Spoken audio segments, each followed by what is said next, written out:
السلام عليكم ورحمة الله تعالى وبركاته.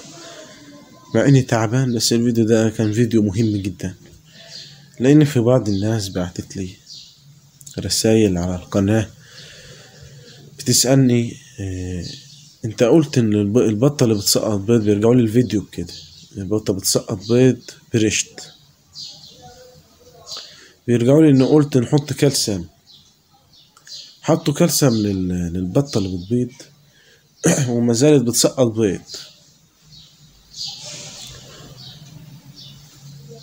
هنعرف دلوقتي البطة اللي بتبيض بيض برشت بنعمل لها ايه بعد ما نصلي على الرسول صلى الله عليه وسلم. البطة بتسقط بيض برشت، بيرجع لأساس البطة، ما كانتش عليها كفاية، البطة مثلا ما شافتهاش الشمس، البطة الأكل بتاعها مش مغذي. في ناس كتير بتأكل البطة ببيض سرس على عيش،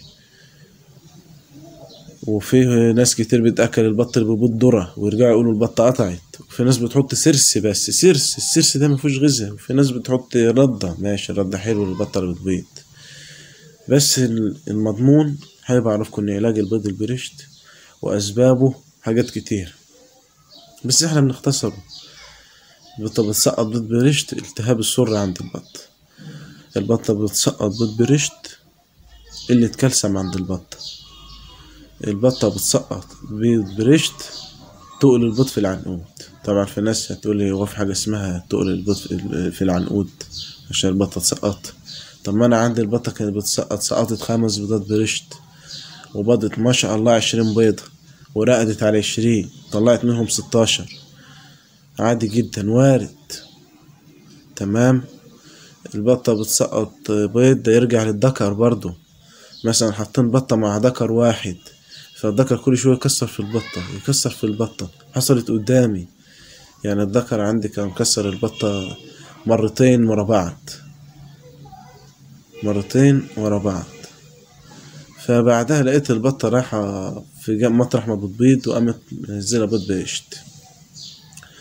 بيض فيه تشوهات قلة كالسيوم، يعني تلاقي في الثقب كده في البيضة فيه كسر زي كسر في البيضة. البيضة سهل انها تنكسر في ايدك، لما تيجي تمسكي البيضة تلاقي تتكسر في ايدك. ماشي. اسباب كتير. التهاب السرة في فيديو على القناة برضو بشرح فيه العلاج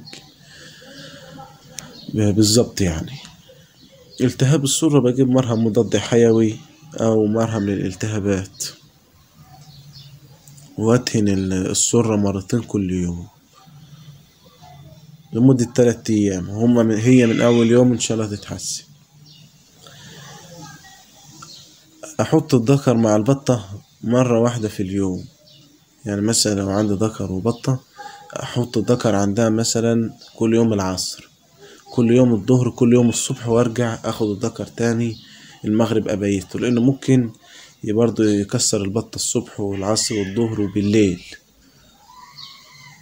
فده برضه من الأسباب إنها تسقط بيض. ضعف البطة، قلة الغذاء برضه ممكن تخلي البطة تسقط بيض.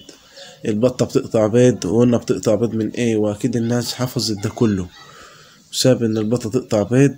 الفيديوهات موجودة على القناة، اي سؤال عند حضراتكم قلبوا في قناة مصطفى مزارته هتلاقوا الفيديوهات مبسطة. فيديو مدته 4 دقايق 8 دقايق، لان في ناس بتقول انت بترغي كتير، انت بتعمل الفيديو طويل